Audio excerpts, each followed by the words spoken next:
गो सेवा कले परिवारर सर्वरिष्ट खंडन होइथाए।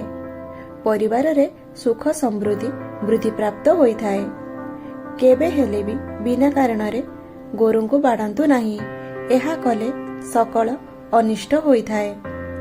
बंधुगण, जदि आपण स्वप्न रे धड़ा गाई देखुछंती तेबे जानि रखंतु जे भगवान को आशीर्वाद आपणक उपरे अछि। कारण गोमाता शरीर रे 33 कोटी देवादेवी बसवास करती।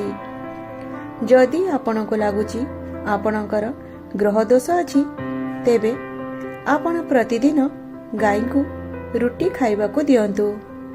एहा कले आपण को ग्रह माने शुभ फल प्रदान करिवे।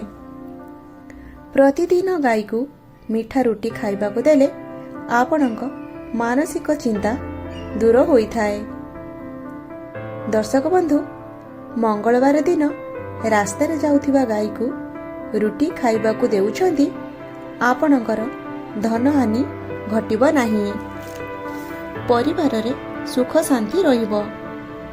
मने रखंतु, जेतेबेले आपण गाई को खाइबा को देउछंती सेतेबेले आपण जहा चाहुछंती ताहा कहि देई टिके स्नेह रे आउसी देई जुहार हेबे। तापरे देखिबे खूब शीघ्र आपणक डाक भगवान को निकट रे पहुँचीबो आ खूब जल्दी आपणक इच्छा पूरण हेबो।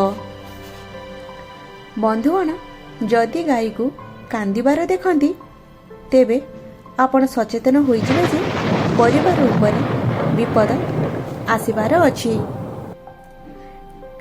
गोमातार सेवा कले आपणकु 33 कोटी देवादेवींकर आशीर्वाद प्राप्त होइथाए।